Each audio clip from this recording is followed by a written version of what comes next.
Okay everybody, this is Monday morning, 1st of October. It's the height of summer here in Ecuador, and the time is, let me just take a look, the time is 8 o'clock in the morning, and I've been going for about an hour, and I think I'm at about 13,300 feet, something like that, a little hard to tell. And what I'm looking at, besides Mara the dog, I think that is Cerro Negro, which I marked on my little map. I don't know for sure whether it is or not. Cerro Negro might be behind that, but whatever that is, I'm intending to climb it. And as you can see from here, I'm just going to zoom in on it a little bit. I do not know whether that's climbable. My guess is that it probably is, but I'll only know when I'm much closer to it. And then, of course, as any experienced hikers will know, once you get to the top, then there's the interesting challenge of getting down the other side. Now, I'm also looking down at the haunted lakes, which I still can't quite see. There they are in there somewhere, but I can't see any water yet. And so that's going to be my goal when I come down from this mountain. And here you will see this is my little backpack, which weighs 12 pounds, and it's got all kinds of stuff in it. And there's Mara sniffing at my hat to make sure that everything's good. And here's Mara with her coat glistening in the sun. The camera's wobbling a bit because this is quite a long way away. She's always racing ahead of me. And as you can see, this is what hikers in Britain call a whaleback ridge. It's like being an ant on the back of a long, slowly curving, gradually sloping whale. And I feel a bit like that because this landscape is so huge.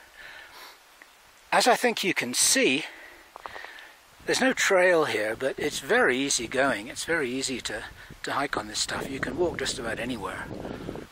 And I'm a fraction closer to this big mountain here, which I think is Cerro Negro.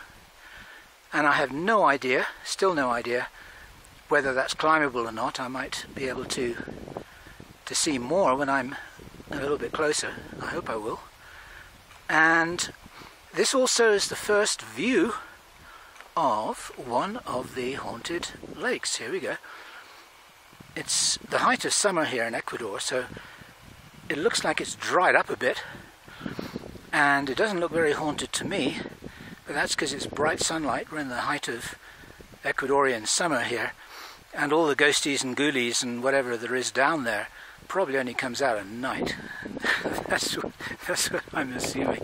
And I've got no intention of being here at night to see whether to test that hypothesis. Okay. So I also promised that I would shoot a few more frames of video of my crackerjack shoes, and here we are. There they are, and they're as comfortable as bedroom slippers and just about as useful as bedroom slippers if the weather's bad, because they're not very waterproof at all. But anyway, this is what it's like walking on this terrain, and it's very simple to walk. It really is very simple. And as you can see, these things here, these are my knee bandages. I've got neoprene stretch knee bandages. But it's not because I've got any problems with my knees. It's just like a prophylactic, as the medics say, just as a knee support, because when I'm going over rough ground, especially going downhill, as many hikers listening to this will understand, it gives a lot of support, and it actually prevents knee problems. So they're a bit ungainly and they're not quite the height of fashion, but that's what I always wear. So here's a botanical interlude here. All around me there are these tiny little alpine flowers that are just gorgeous. I wonder if I can zoom in, and there we go. And these little orange things, I've got no idea what they're called. And here you see a little red thing come into focus. There you are. And there's an even smaller little purple thing. We've got little white things here. They're like miniature daisies. Tiny little things. Come on. There we go.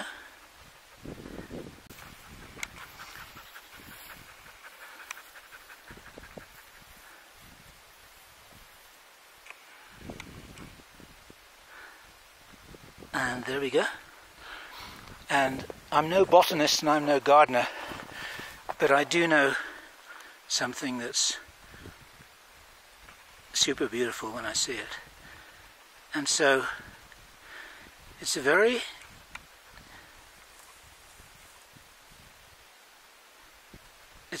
delicate ecosystem here.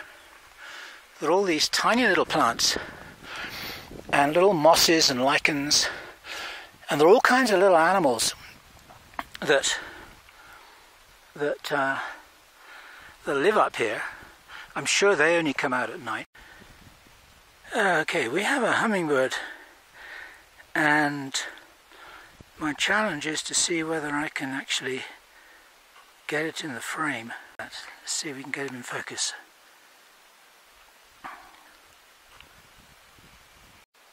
Okay, so we're at a major stopping point here.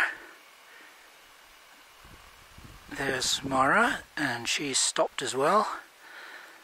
And the reason why we've stopped is because ahead of us here we can see Cerro Negro, or at least I'm provisionally calling it Cerro Negro, because I don't know what else it is.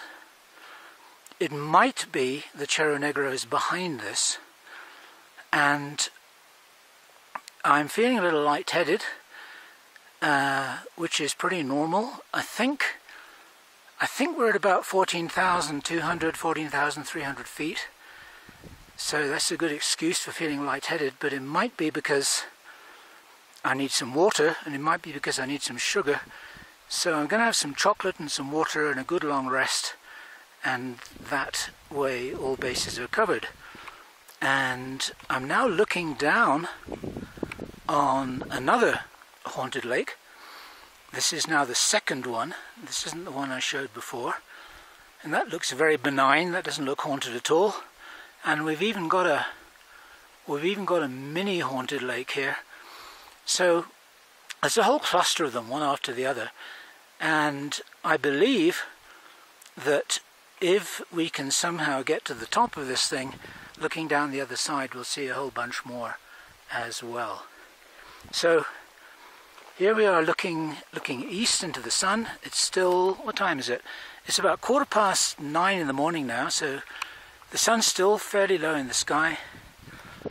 There's my pack, there's my water, then my hiking poles, which I always wear, my hiking poles, which I always use, and my gloves. The reason why I'm wearing gloves, not because it's cold, but just because I'm protecting my hands here. I'm protecting everything because I'm very high and there's a lot of haze, and the UV factor here right now will be extremely high. So I'm kind of wrapping myself up to quite some degree.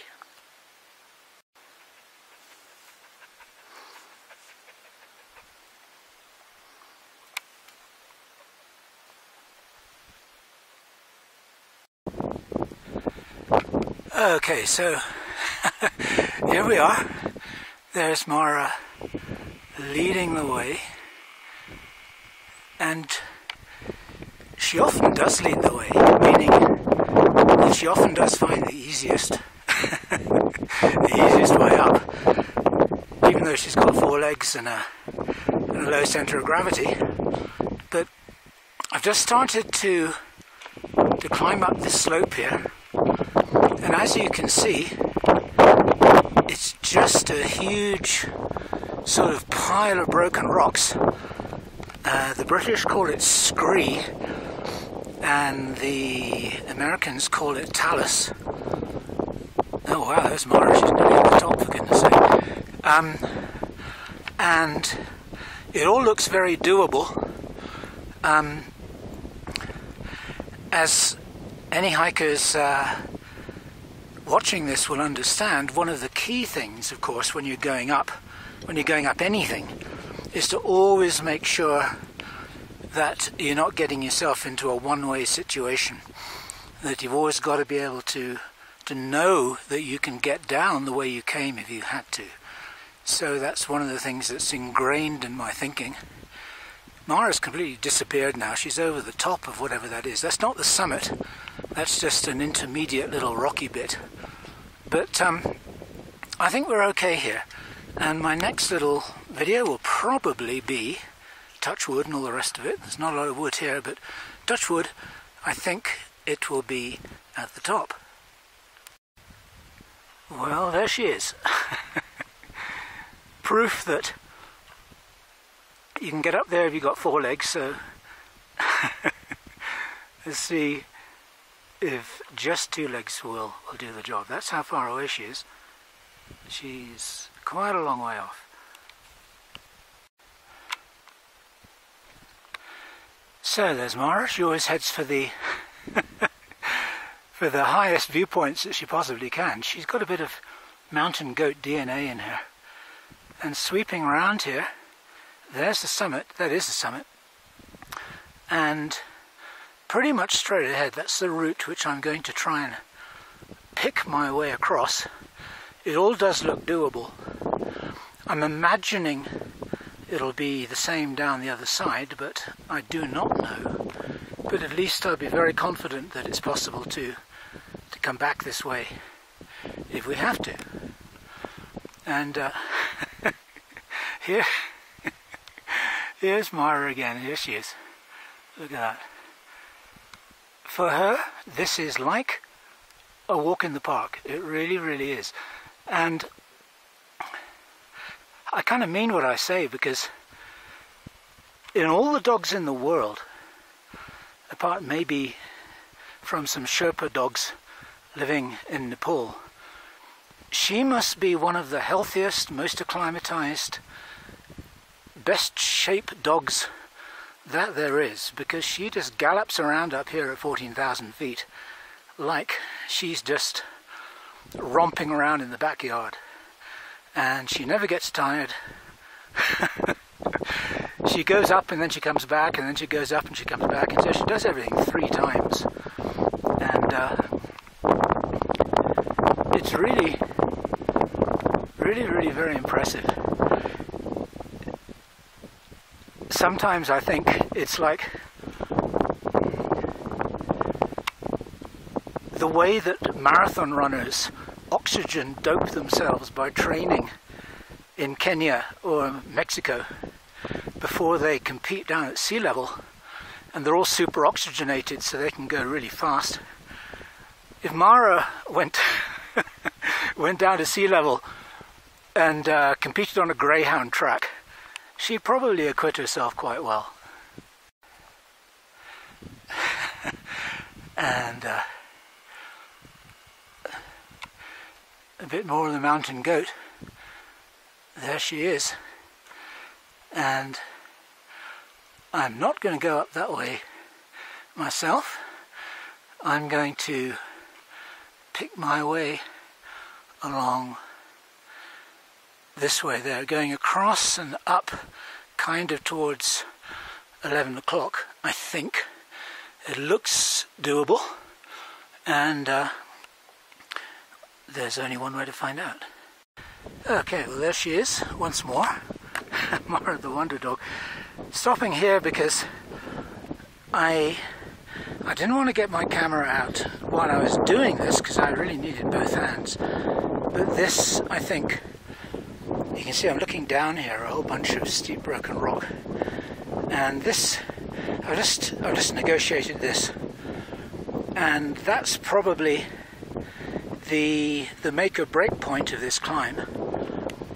Looking over there, you can see this is the ridge where I came from.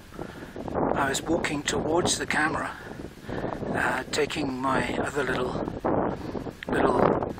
video snapshots there, and looking back down at what I've just climbed, and Mara once again. And here we've got it's a steep, but it looks quite negotiable scree slope or talus slope that I think goes all the way up to the top. So at this point I think that we're fine. And the next interesting thing to figure out will be what we can see from the top, whether there's any water on the other side, which I think that there may be. So that's a calculated gamble which I've been making, because I only took a litre with me and I've got about half a litre left, and Mara needs water too, so that's a factor. And also how easy it's going to be getting down the other side. But I think we will probably know quite soon. There we are. There's one very happy dog. Okay, so this is another this is exactly what I'm navigating here. This is another shot of the very heroic crackerjack shoes, and you kind of see the terrain here that I'm on.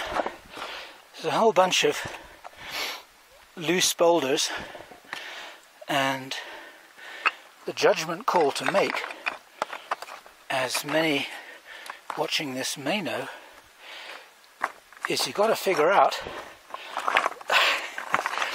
what's going to move and what's not going to move when you put your weight on it. Or if it does move, you don't want it to move too far.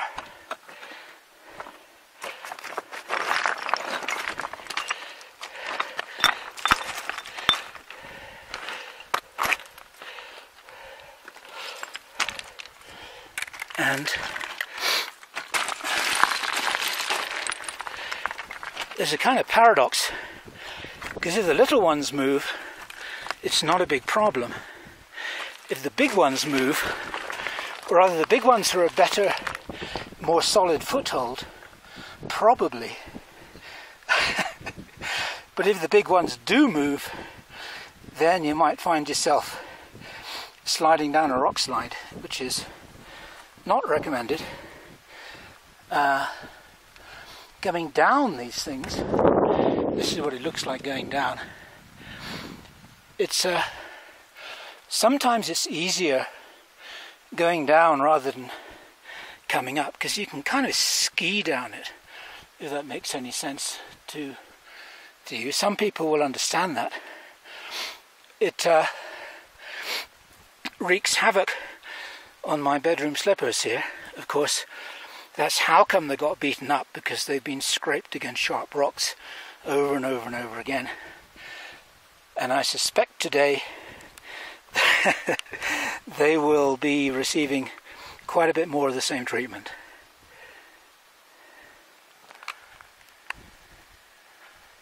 Well, here we are at the summit. And as you can tell, Mara is at my feet, and here are my feet to prove it. Mara is at my feet, and that tells you that she has no idea where we're going next. And neither do I, because either we're in Cerro Negro now, or that thing there is that rounded peak, maybe Cerro Negro, and that looks as if it's quite easy to get to that if we can get down. And I do not know whether we can get down. I'm going to certainly put my camera away and take it super carefully, because as many mountaineers and hikers listening to this, watching this may know, going down is where accidents happen, not going up. So there's Mara. She's looking over the descent route as well, and the fact that she's not going anywhere tells us that she doesn't really know where to go. So anyway, here's the fun thing. Here's another haunted lake that's tucked away in there. You can actually see that there's either two or there's one big one. That looks super gorgeous down there. Whether we can get down there or not is an unanswered question. And this is where we've come from. It actually looks as if that little peak there with a stone on top of it, that might be a couple of feet higher than where I'm standing now, but I'm going to take stock of this very, very carefully before I decide what to do. There's another lake down there to the east. In fact, there are two lakes. There's one and there's another. They're not haunted, not officially haunted anyway. So the haunted lakes are all down here below us in this valley, which looks absolutely gorgeous, but it's not the place you want to be caught out in bad weather. And this, if this is where Wilson Serrano went, and it seems that it is, then you don't need too much of imagination to realize that anything could have happened to him anywhere, especially if he was trying to come down in the dark, which, although that may be a heroic thing to do, it might not be the most sensible option for many reasons that may be obvious. Here's Mara, who still hasn't moved. Well, this is this is developing into quite a real-time video adventure. I stopped here because Mara had disappeared, but actually just this moment in real time I can see her.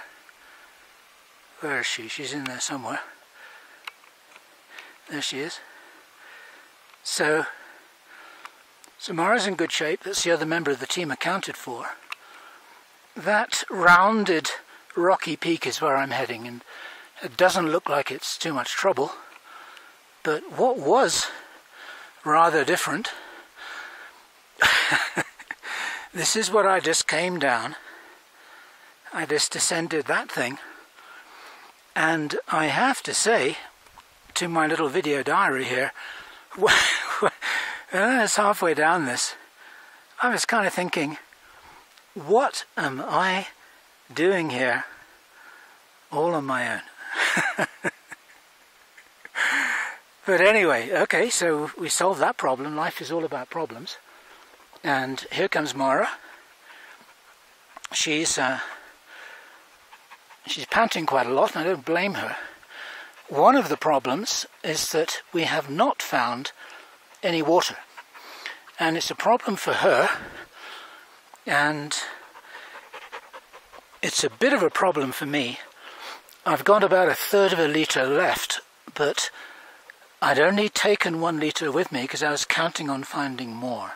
So it's possible that we might stumble across some in the next half hour, and once again there's only one way to find out. Well, if I sound out of breath, it's because I am.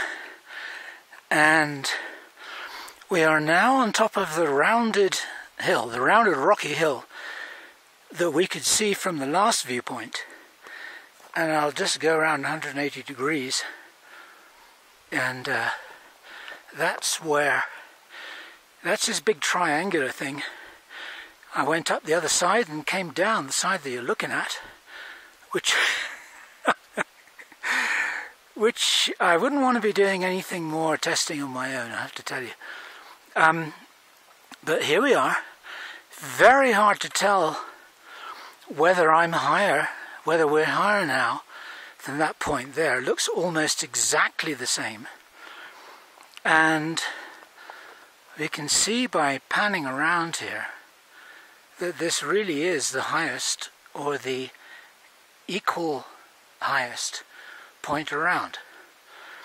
So what my plan is, dictating into my real-time diary here, Mara here is looking down at another two haunted lakes, and from what I have been able to understand, those are the lakes that really are haunted, those ones down there. I'm looking down there with my eagle eye and I can't see a single Wawa Grande or anything else moving around down there. But we're pretty high above it. We're probably 1,500 feet above that right now. So my plan is to make it across to that slightly lower rocky peak directly in front of me, not the one on the horizon. That's 10 miles away. But this one there that looks like it's about 200 or 300 meters away. Go down the other side of that, where I'm still optimistic there's going to be some water. And Mara does need it, and I need it too, because I'm getting pretty thirsty right now. And then we will head down to the left, which is to the west, and we will drop down to those lakes at lake level. And then we'll head off back down to the trailhead. It's not really a trail, but where he started from, going down this steep valley, which you can see on the right-hand side, on the west side of that big pyramid mountain there. So this has evolved to become quite an adventure. It's actually more than I thought it would be. The time now is about, let me check what time it is. It's something like 10:30 in the morning. So there's plenty of daylight. Still got 7 or 8 hours of daylight ahead of us. So we've got lots and lots of time. And my goal from here is to take it really slowly and easily along to that other peak, then picking my way down the other side, hoping to find some water along the way. Worst case scenario is that we've got water down there, of course, lots of it. Mara will go for a big swim in those lakes, haunted or not, that's for sure. And after that we'll just be ambling home the easy way.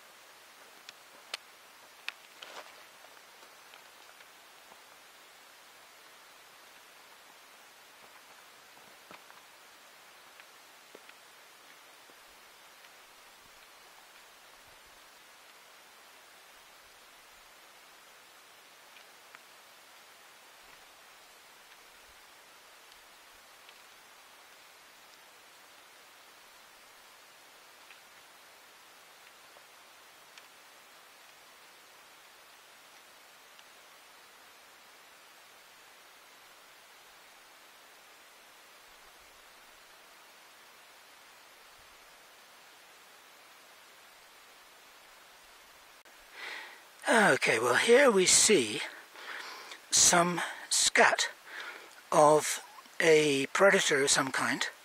It's too small to be a puma. Here are my crackerjack shoes just to give some scale.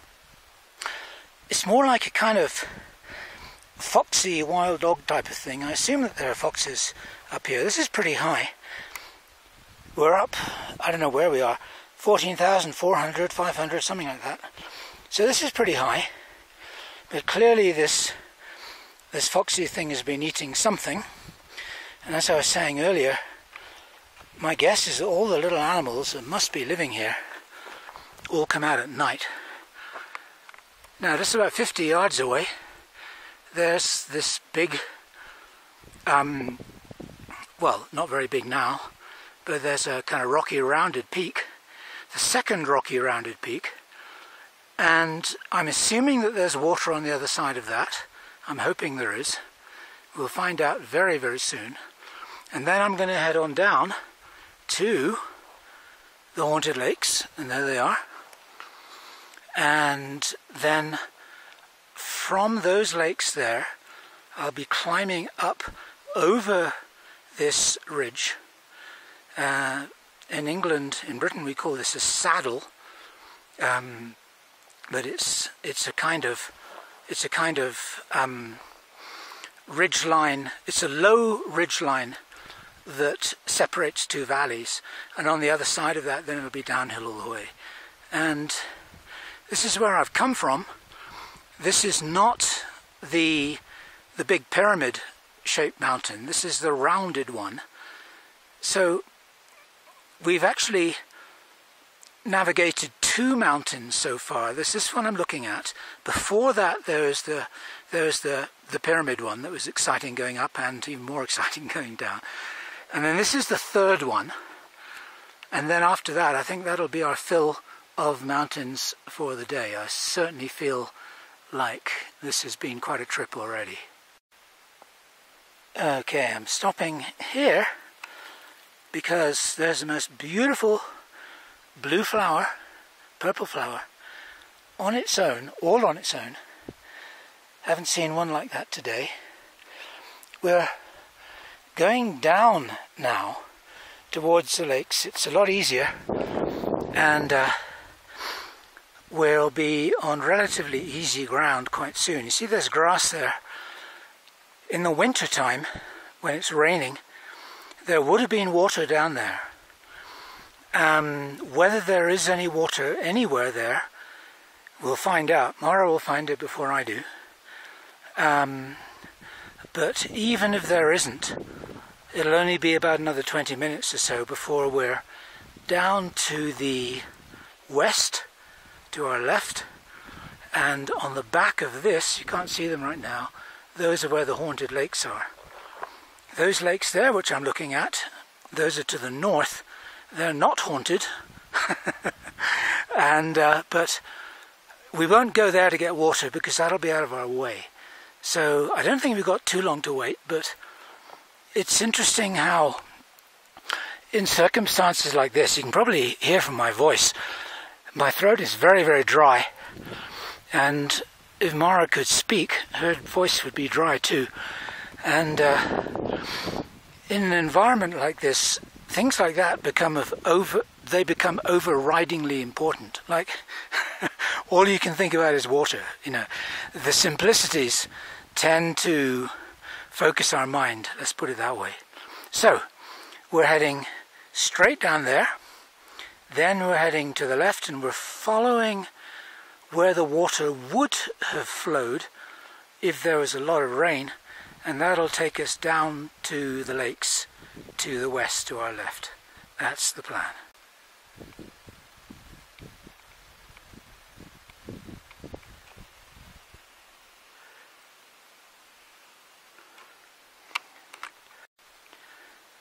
So just a couple of minutes further on, I came across this little garden.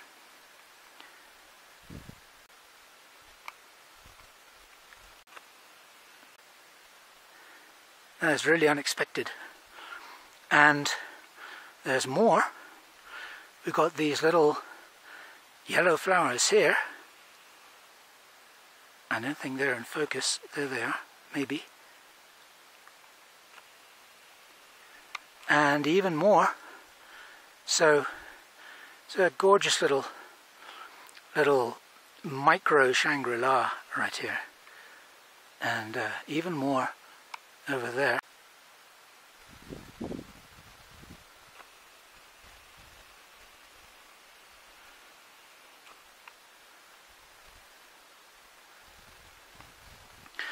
This is what's so delightful about this kind of place. You just go a few feet further from somewhere that seemed really rocky and barren, and then you find this little oasis just kind of tucked away. And here we are heading down towards this little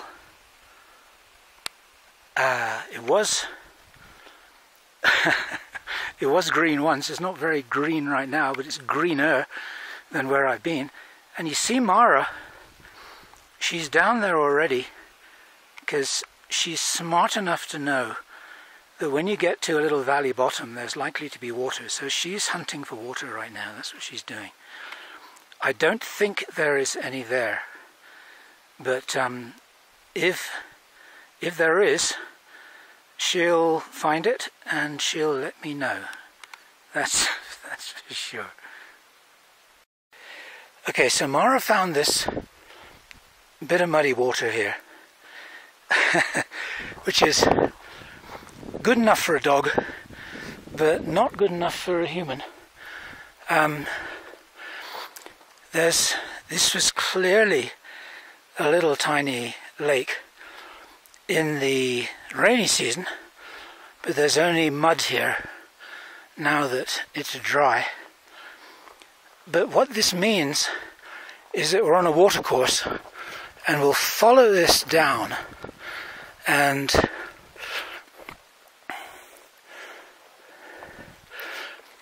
this is interesting. There we go. So we're not the only creatures looking for water. Here's something that isn't Mara's print. You can see right in the middle of the frame there's a hoof print. Looks like a small deer of some kind. And there we go. So this little tiny waterhole is clearly important to a lot of the creatures around here. But we'll follow this watercourse down to the valley. It'll be outflowing from that muddy remnants of a lake here. I'll go up to where Mara is here. We're certainly not going to climb any further. It has to be possible that enormous mountain there, that could be Cerro Negro. It does not look climbable. It looks very imposing. It looks very black, which is what Negro means, of course. And there's no way that we're going anywhere near that today. Okay, so now we're following a dried up stream, as a dried up creek, as you can see. And here are my crackerjack shoes, which are as dry as a bone. And all of this in the rainy season, all of this would have been a lake, or at least some kind of swamp. And it's as dry as a bone. And Mara, who knows a lot about dry bones, is wondering where did the water go? So our plan, and because I'm a human, because I'm smart, I know that if we follow this for another 10-15 minutes, we're going to get to the point when there really is water, and it's inevitably going to be seeping out from the mountain somewhere, and all we got to do is keep on going down. Oh, Mara's found something.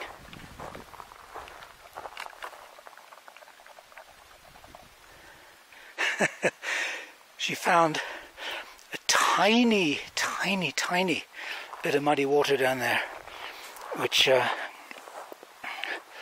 is scarcely enough for her and certainly not good enough for me. And there's one of the haunted lakes.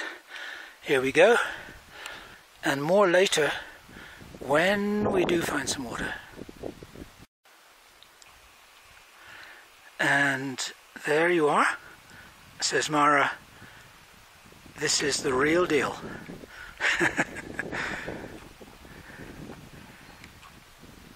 She says, what were you trying to tell me that there was water up there? She says, this is water.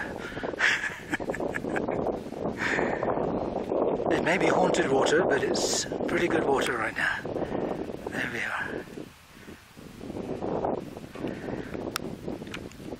So this presumably is the highest of the haunted lakes, I think, because we've come down on it from above.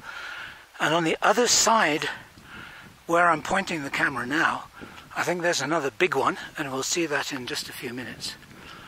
I'm going to stop down there as well, and I'm going to refill my own water bottle. And there's a big part of me that feels like diving into the water as well, because I'm pretty hot and thirsty, but it might not be a good investment. Anyway, we're all in good shape here, and the time is, what time is it now? It's not quite, let me figure it out, not quite noon, not quite 12 o'clock.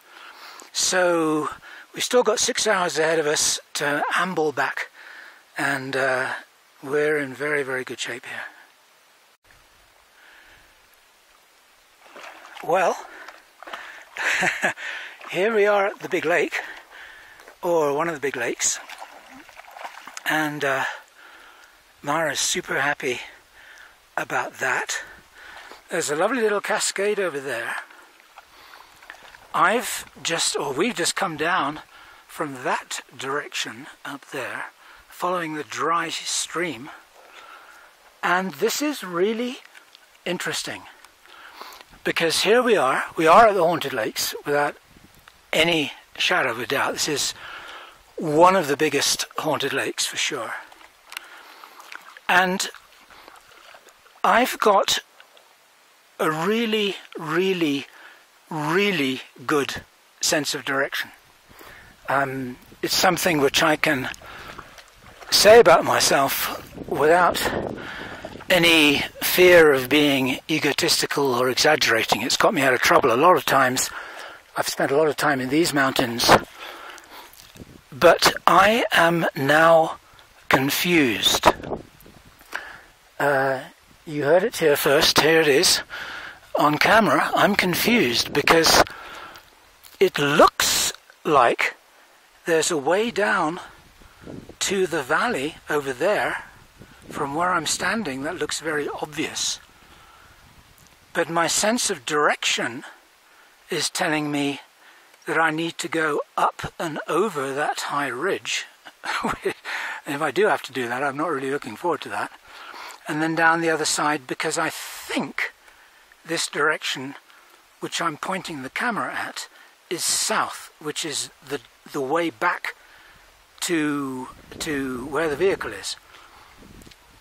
But if I wasn't so sure about that, and if I didn't have a compass, I would be heading down there. And in a minute, I'm going to get my compass out, and I will be consulting it for the second time in 2 years up here, because you got to be sure. That's a truism, isn't it? You got to be sure. You really got to be sure in a situation like that, especially when there may be something here among these haunted lakes. I'm just wondering, thinking out loud here, it all looks very benign and beautiful, but I'm wondering if there's anything in the haunted lakes that turns people around, that sort of that takes their sense of direction away or compromises them. And of course, the other thing which I've got to be super careful of when I do get my compass out is whether my compass is going to be telling the truth or whether we're in such a weird place here that there are magnetic anomalies. That would be the next problem. So anyway, we've got lots of time to figure this out. And so this is going to be my base camp just for a moment while I sort it all out. Mara's very happy for this to be her base camp too. And I'm going to refill my water bottle. I'm going to have a good long rest. I'm going to eat some chocolate, some of my own homemade chocolate, which I'll proudly show off in just a moment. And I'm going to figure out whether we go this way or whether I go up and over that way. Well, this has been really very interesting. Here's my compass, and that can be seen. For anyone who knows about compasses, this is a curiosity because I've had this compass for like half my life. Oh, here's my whistle, which I've also had for half of my life, and I've only blown it once. And the red needle, which is meant to point to north, is pointing this way. But what I do know about this compass is that at some point in the past, for reasons I have never understood, it's had its own little magnetic pole shift, and south became north and north became south. And so when this red needle here is pointing south, and I know that. And unless I'm sitting on top of a magnetic anomaly or a wormhole or something weird here in these haunted lakes, this is confirming to me that my sense of direction was correct, and in order to get back I've got to go up and over that ridge, which is, it'll take maybe 30-40 minutes to get up there. It's okay. After that it's downhill all the way. And the temptation to go down there where it looks like it's opening out into the valley, that is the wrong way to go. And my suspicion, this is very, very interesting, of course, because if Wilson Serrano was here at some point in the day or at night, and if he didn't have a compass, which I'm suspecting he didn't, because I think he was a victim of his own confidence, if I may dare say that, he could easily have got himself turned around here and headed off in the wrong direction, maybe even leaving one of his enigmatic cell phone messages, which may have been misleading to all the rescuers. So this is really, really, really very interesting to me. But I am certain that I've got to get out of here, I've got to go up and over the lowest point in the horizon, which we can see with the camera here. And as I said, it'll take maybe 30-40 minutes to get up there. It's all right. It's just a steep hike. And I'm going to stay here for a bit longer. I'm going to introduce you to my chocolate. And this is something to behold. We're going to have an impromptu cookery class here. Now this looks like a mud pack, which is kind of turned into a mud pack, but there is my chocolate in a very, very muddy, chocolatey plastic bag, and it is made out of raw cacao, which is Ecuadorian for chocolate, so it's raw chocolate, just raw, pure, bitter chocolate, plus coconut oil, plus a whole bunch of honey, and some chia seeds just to kind of bind it together, except the binding doesn't seem to have worked right now. But it's super energizing. I could probably live for a week on that.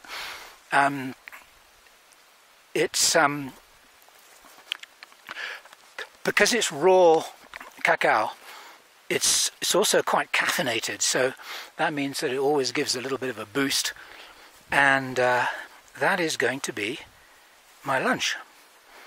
And Mara is saying, how about her lunch?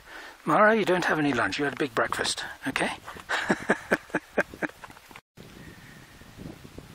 Now this is very interesting, because Mara is behaving like she can see something or sense something. Up on the hillside, up on the mountainside up there, I can't see a thing.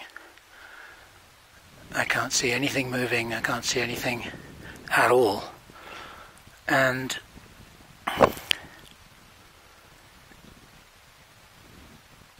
she's in alert mode. She's looking for something.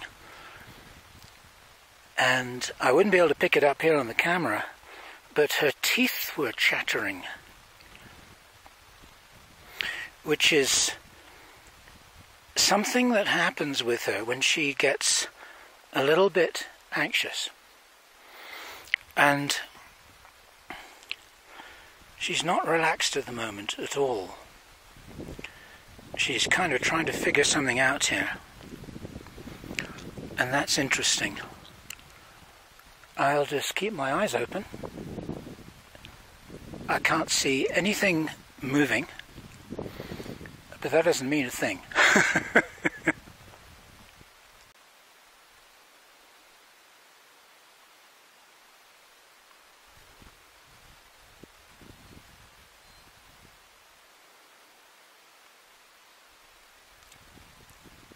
She's sensing something up there. It's very interesting. She's sensing something, but she doesn't know where it is, and she doesn't know where to look, but she can sense it. She's still looking up in that same direction. So interesting. She's got her attention on something, but she can't see anything. If she could see something, she'd chase after it. She'd be up the hill like a greyhound. But she can sense something, but she doesn't know what she's sensing. That's really, really interesting.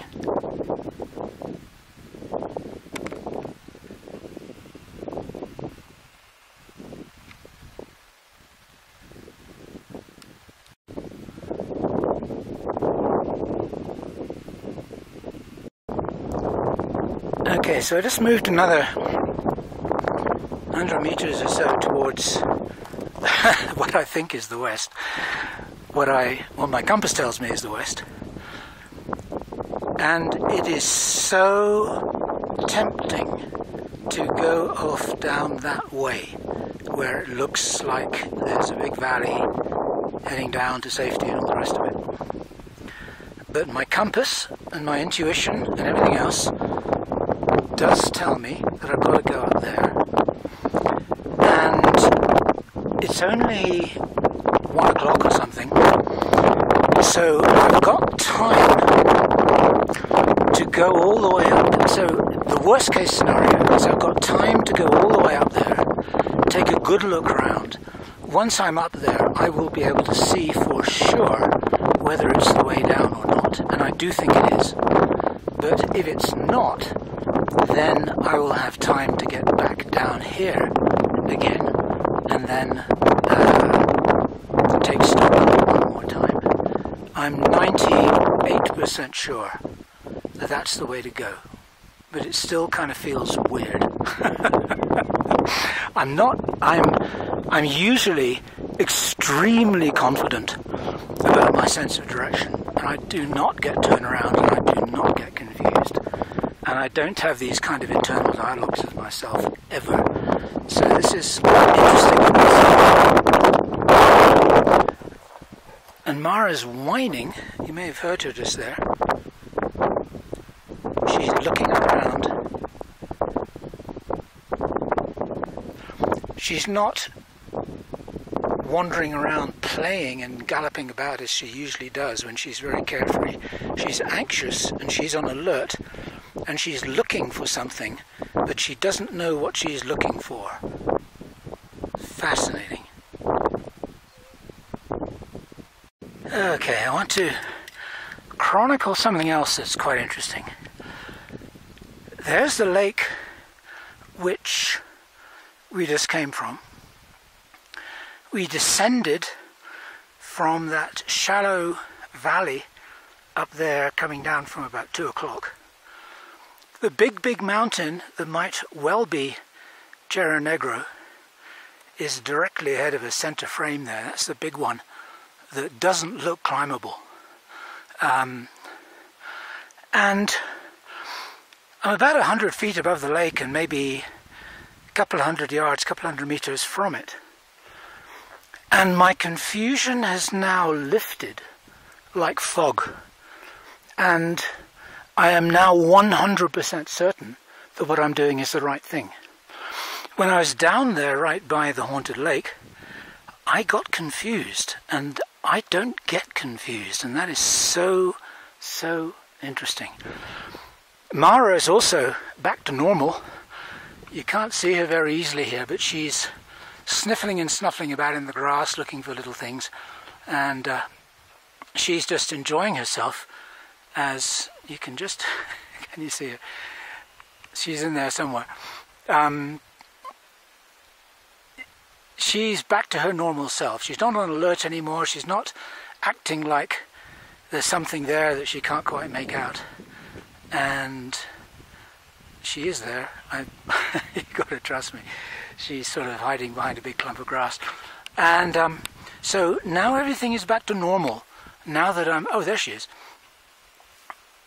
And yeah, she's just sniffling and snuffling around in the grass, just having a good time like a dog.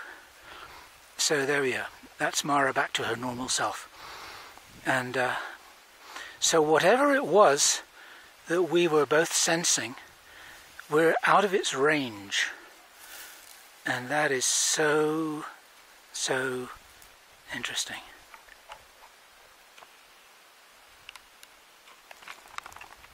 Okay, so here we are again. We're a few hundred feet above the lake now. You can just see it, center frame there. And we've just gone up past this little shallow shallow mud hole here, which Mara jumped into that with great joy. But that's not clean enough for me. I've still got some water left, so I'm good. And where I am going, according to my reckoning, is up there to that notch center frame.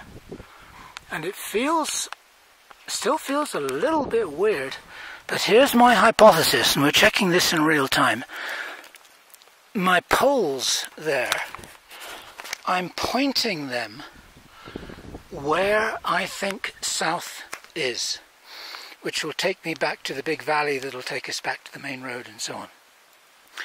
And here is the compass. All right. I didn't fix this beforehand, I promise you. There's my compass. And I think you can see that I was pretty much, even if that's a little blurred, you may be able to see that the red needle, which on my compass points south, is exactly doing what I'm hoping it would, which means that this way is the way to go. Okay, once again, well, here's a higher view of the lake where I came from, and that's that little patch of mud there that used to be a lake when it was winter here. And we're maybe 3/4 of the way up here now. I'm on this talus slope, this scree slope here. Mara's up there somewhere, and I'm heading for the skyline.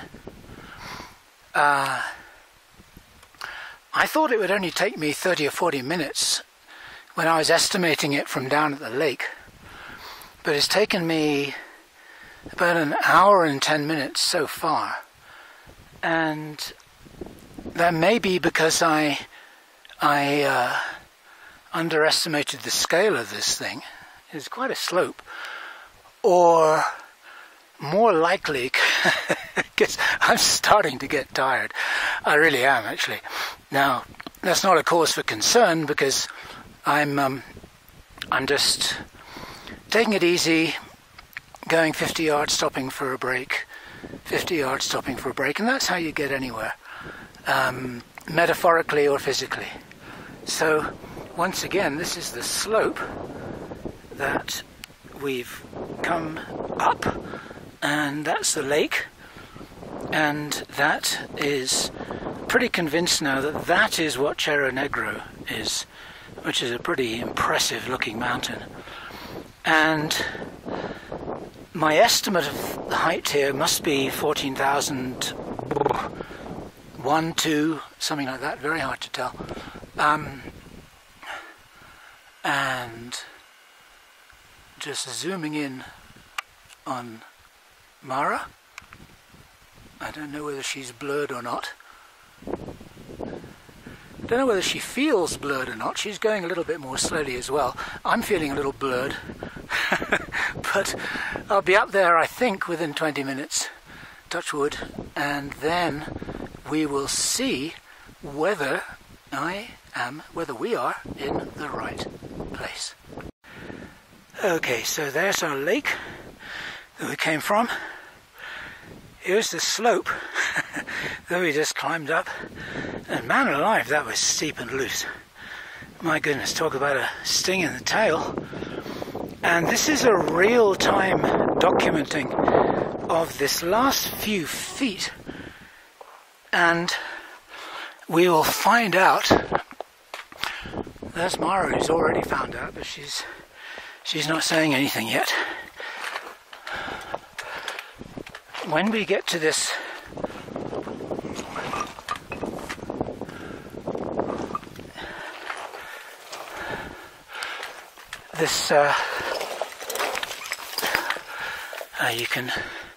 you can hear how loose it is. My poor old crackerjack shoes are suffering a little bit. That little bit of sole is peeling off.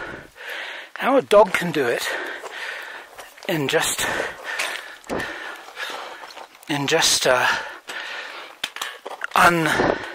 unprotected pads beats the heck out of me. Okay, so here we go. It's a little unwieldy. Whoa! It's a little unwieldy because I've got one hand holding the camera,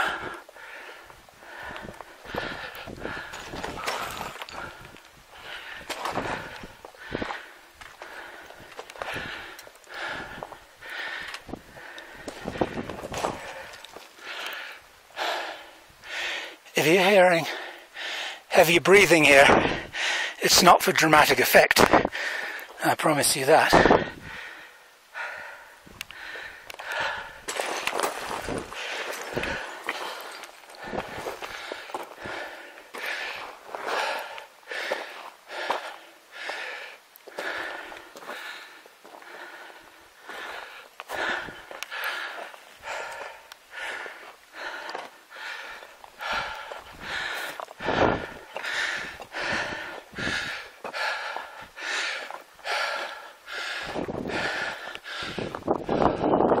Wow, where are we?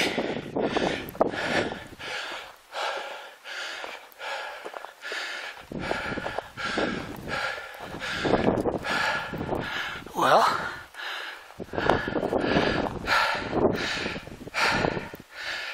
I think we're in the right place. Got to go along here a short way.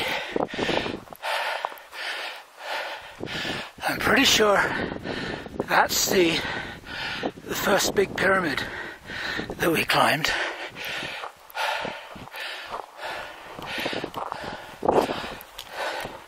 And here we might be able to see. Yes, we can. How about that? There is the valley, and we are in the right place. That road you can see in the distance, center frame, that's not the main highway. That's the dirt road which I usually use to access the area which I've explored before, which is directly on the other side of the road. That huge area there which the camera's looking at. I've explored that in detail. So, what does this mean? This means that I was right all along. I trusted my compass. I got myself all figured out, even though I was confused by whatever factor was down there, which is so interesting. And once I get down this little slope here, which I don't think will be too bad, then we're on the home straight and there'll be more water there before not too long.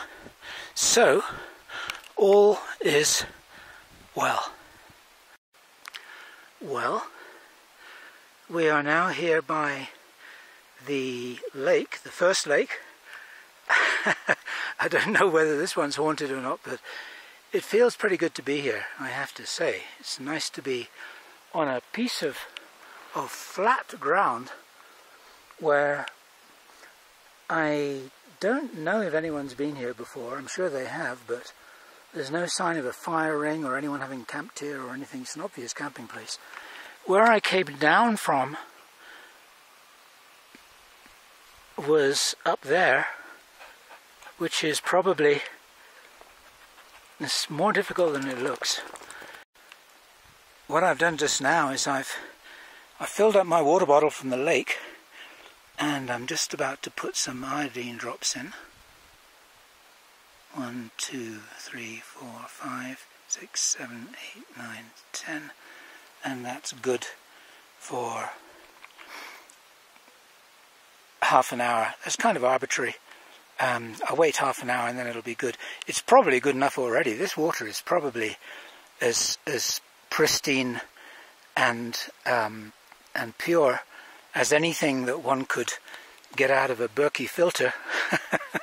But I've got the iodine with me and I'm not going to take any chances, just in case there's anything in the lake. So anyway, here we are. Here's Mara. Mara's not running around like she was first thing in the morning. She's tired as well. We're both tired. She's not on alert anymore. She's relaxed there, just gazing up at the mountain. But you can kind of see that she's got a different demeanor around her. She's just chilling out right now, as she should, because she has earned it. And so have I. Okay, here's another scat here. It's a bit bigger than the last one, and it looks a little small for a puma, but it looks a little big for a fox. Here's my crackerjack shoe, just to give a little bit of scale, and that's interesting. We're just walking around the edge of the lake here. Beautiful place. This is where we came down, just following the center of the camera, came over the ridge there and came down that very steep gully there. It is steep too, and there's the most beautiful colors in this lake. It's all this kind of beautiful emerald green. So just heading down towards, from the camera viewpoint here, heading down towards 2 o'clock, and then that'll be getting within sight of civilization. And here we are, journey's end. The time is 4:20. So let me think, that's 9.5 hours. And Mara is a good homing dog. She knows exactly where my old trooper is, called Pandora. Most people know that.